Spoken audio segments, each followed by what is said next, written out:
وہ آج کل کا بڑا مسئلہ ہے، اس پر بھی چند باتیں عرض کر دیتے ہیں۔ اخبار میں،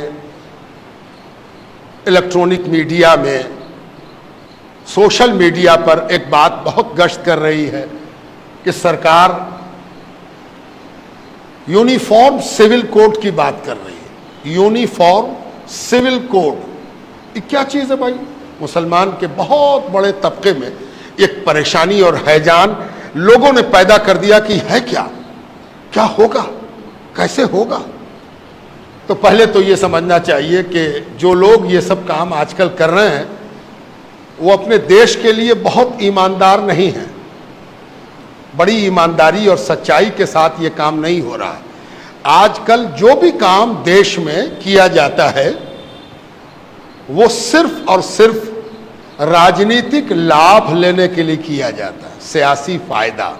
کیسے ہم کسی کام سے سیاسی فائدہ اٹھا سکیں، یہ پہلا مقصود ہوتا ہے۔ دکھایا جاتا ہے کہ ہم عوام کے بھلے کے لیے کر رہے ہیں، لیکن یہ سیکنڈری بات ہوتی ہے۔ کیوں ہم ایسا کر رہے ہیں یہ بھی جان لیجیے۔ کوئی یہ کہے کہ یونیفارم سول کوڈ کے مطلب یہ ہے کہ ہندوستان میں رہنے والے سب لوگوں کے لیے قانون ایک ہوگا، تو مجھے تو بڑی ہنسی آتی ہے کہ کیا آج دو ہے؟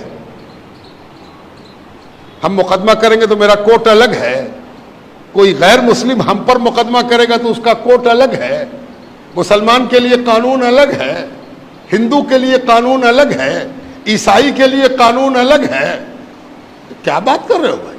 تھانہ ایک، پولیس ایک، منصف ایک، مجسٹریٹ ایک، سول کورٹ ایک، ہائی کورٹ ایک، سپریم کورٹ ایک، قانون تو سب ایک ہے، راشن کارڈ سب کا ایک ہے۔ ہم اگر جا کے لائن لگاویں اپنے کنٹرول میں تو کیا مسلمان دیکھ کے کارڈ دوسرا بنے گا؟ ٹیکہ پڑا ابھی کووڈ-19 کا، کووڈ-19 کے نتیجے میں لوگ مرے تو دھرم دیکھ کے نہ کوئی مرا اور دھرم دیکھ کے نہ اس کو ٹیکہ پڑا۔ پورے ہندوستان میں رہنے والے تمام بھارت واسیوں کے لیے ایک قانون ہے، ایک بات ہے۔ لیکن ایک بات یاد رکھیے، آپ تو سب مسلمان ہیں۔ کوئی آپ کے گھر پر گیا تھا کہ سب لوگ گول ٹوپی پہن کے آئی ہو، ہے نا؟ کوئی گول پہن کے آیا، کوئی پلے والی پہن کے آیا، کوئی اونچی پہن کے آیا، کوئی نیچی پہن کے آیا۔ اس کا تعلق قانون سے نہیں ہے، اس کا تعلق آپ کی ذاتی پسند سے ہے۔ آپ کی ذاتی پسند ہے کہ ہم گول ٹوپی پہنے، آپ نے گول پہنا، کون آپ کو روک دے گا؟ اگر روکتا ہے کوئی تو اس کے مطلب یہ ہے کہ اس کا دماغ کھسک گیا ہے نا؟ جیسی ٹوپی پہننا آپ پہنیے، یہ آپ کی پسند ہے۔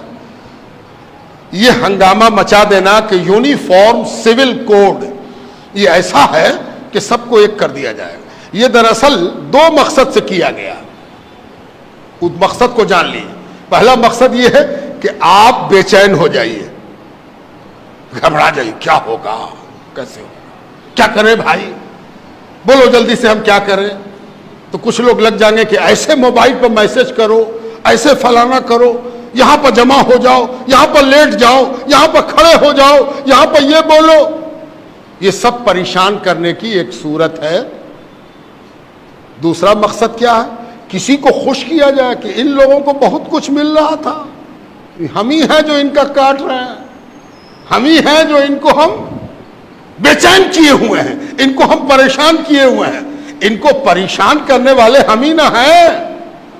تو دوسرا آدمی اکٹھا ہو گیا، سارے لوگ گلوبلائز ہو گئے، پولرائز ہو گئے کہ ارے یہ تو بہت اچھا کر رہا، مسلمان لوگ کو بہت فائدہ تھا، بہت بینیفٹ تھا، ہے نا؟ اگر کوئی پوچھ دے کہ مسلمانوں کو کیا فائدہ تھا تو سب سے پہلی چیز یہ بتائی گئی کہ مسلمان 4 شادی کر سکتا تھا۔ 4 شادی، جانتے ہو مسلمان 4 شادی الاؤ ہے، اس کو 4 شادی کرے گا، ہے نا؟ یہ ایک ہوا بنائی گئی، یہ ایک ماحول بنایا گیا، ہے نا؟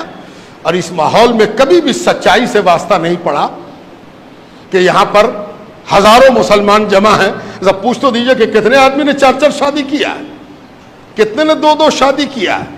یہ جو پروپیگنڈا ہے، یہ جو کہا جائے کہ نیگیٹو ایٹیچیوڈ ہے مسلمانوں کے بارے میں، یہ فضول باتیں، یہ محمل باتیں، ان سب چیزوں کو اس طرح سے بڑھایا جا رہا، اور دونوں بڑھا رہے ہیں۔